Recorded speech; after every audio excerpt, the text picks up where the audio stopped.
In this video, we'll run through the different types of equipment in Plan Studio, set up some favorite icons for easy use throughout your floor plans, as well as place in all the fire and safety equipment around our floor plan and place in our evacuation diagrams. There are 3 different icon types used to place equipment on a floor plan that all use the icon library, as well as special purpose icons. The 3 different icon types are the leader line icon, the main icon type for placing equipment on a plan. These can have a single or multiple icons placed at a point. Plan Studio then draws a line and adds the icons to a group. Leader line icons will remain dynamic and move around, as well as resize while you work, and these can then be repositioned when framing signs. The next icon type is the zoned icon.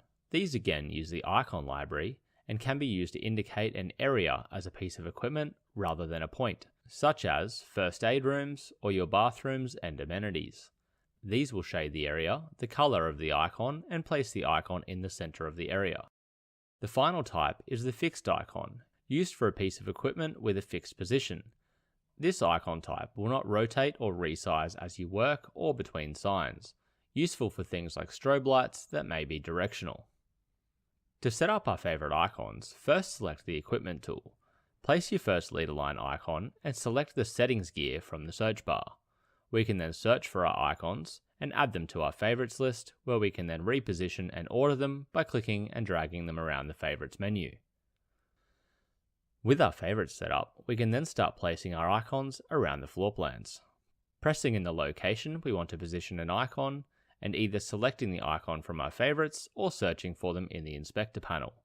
You can add as many icons to one location as you need, and Plan Studio will automatically group them together.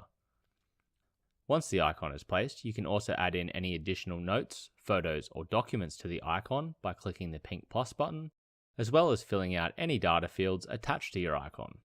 You will see a list of all the icons placed in a group if there is more than one, and you can then click the 3 dots to delete any icon from the group, or change the icon by searching for a new icon in its search bar. Depending on the type of work you are doing, you may also want to change the structural mounting to indicate that an icon is mounted on a wall or a ceiling, and if you have networks drawn in, set the icon to be mounted to a particular network. With our leader line icons placed, we can now draw in our zoned icons for our bathrooms, manipulating the nodes like you would any other zone, and then place a fixed icon for our strobe light.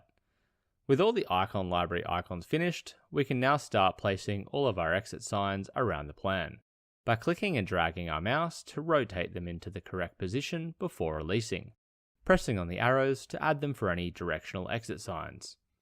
We can place in our evacuation signs by dragging these off the walls, ensuring that the evacuation sign icon is pointing in the direction the sign is to be orientated. We can then fill out the questionnaire about the type and orientation of the sign, as well as include a photo of its position, finally picking which template we want the sign to use. The last icon type is the security camera. You can place these by clicking in the position of the camera and then dragging to set the field of view. You can then set up an identifier if your security cameras are named, and attach a URL to sync with the feed if available.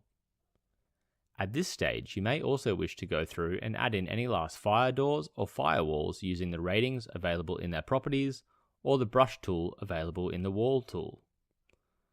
Anything else you need to configure or change with your icons can be set up using icon filters, selecting different icon libraries, or configured on the sign preview.